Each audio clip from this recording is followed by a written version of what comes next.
এদেরকে নিয়ে ভালো একটা পরিবেশ তৈরি করা যাবে।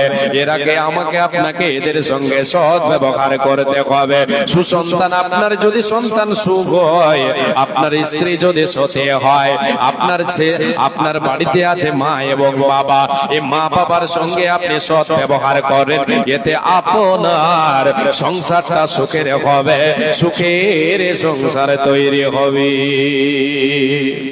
দুনিয়াতে সুখ পাওয়া যাবে, সংসার সুখের হবে, পরকালে সুখের স্থান পাওয়া যাবে। রব্বুল আলামিন বলেন, বান্দা ওয়া কাদা রাব্বুকা আল্লা তা'বুদু ইল্লা ইয়াহু ওয়া বিল ওয়ালিদাইনি ইহসানা ইম্মা ইয়াবলুগান্না ইনদাকাল কিবারা আহাদুহুমা আও কিলাহুমা ফালা তাকুল লাহুমা উফফিন ওয়া লা তানহারহুমা ওয়া কুল লাহুমা কাওলান কারীমা ওয়াকফিদ লাহুমা জানাহাদ দুল্লি মিনার রাহমাতি وقل رب ارحمهما كما ربياني صغيرا।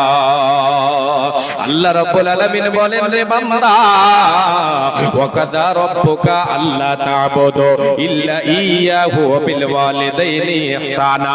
আমি আল্লাহ আমার পক্ষ থেকে এটা ফয়সালা, চূড়ান্ত সিদ্ধান্ত হয়ে গেছে। আমি এটা সিদ্ধান্ত তোমাদের জন্য চূড়ান্ত ফয়সালা ঘোষণা করে দিলাম। তোমরা কি করো? আমি আল্লাহ আমার ইবাদত করো, প্রথমে আমার ইবাদত করো। যে হবে এটা তো হবে, মা বোনদের সামনে জায়গা ফাঁকা থাকবে, এখানে আছে তো ওখানে থাকবে না। পুরুষ তো এমনিতে সোজা, মেয়েদেরকে তো মানে বাঁকা হাড্ডিতে তৈরি করা হয়েছে। এরাই যদি বাঁকা হয়, আমরা পুরুষেরাই তো এখন বাঁকা হয়ে আছি, তাহলে বাঁকারা তো বাঁকা হবেই। মা বোন বেয়াদবে মাফ করবেন, আপনাদের ছেলে আপনাদের ভাই। জি, আপনাদের কাছে আমি অনুরোধ করি, আপনারা সামনের দিকে এগিয়ে যাবেন আল্লাহর ওয়াস্তে। পিছনের দিকে আপনারা ভিড় করে আছেন, সামনের দিকে ফাঁকা আছে, আল্লাহর ওয়াস্তে আপনারা সামনের দিকে এগিয়ে যান। সামনের দিকটাকে পূরণ করেন, পিছনের দিকটাকে ফাঁকা রাখবেন। মা বোন আপনাদের সকলকে, আপনাদের ছেলে আপনাদের ভাই আমি অনুরোধ করছি, একটু সামনের দিকে আপনারা এগিয়ে যাবেন।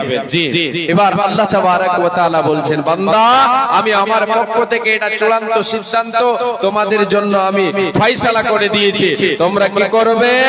আমি আল্লাহ আমার ইবাদত করবে, পূজা পাঠ করবে, গুণগান করবে, সিফতসানা করবে। আমি আল্লাহ আমার পূজা পাঠ করবে। ওয়া কাদা রাব্বুকা আল্লা তা'বুদু ইল্লা ইয়াহু।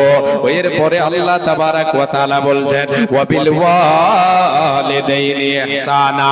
রে বান্দা, তারপরে তুমি তোমার মা বাবার সঙ্গে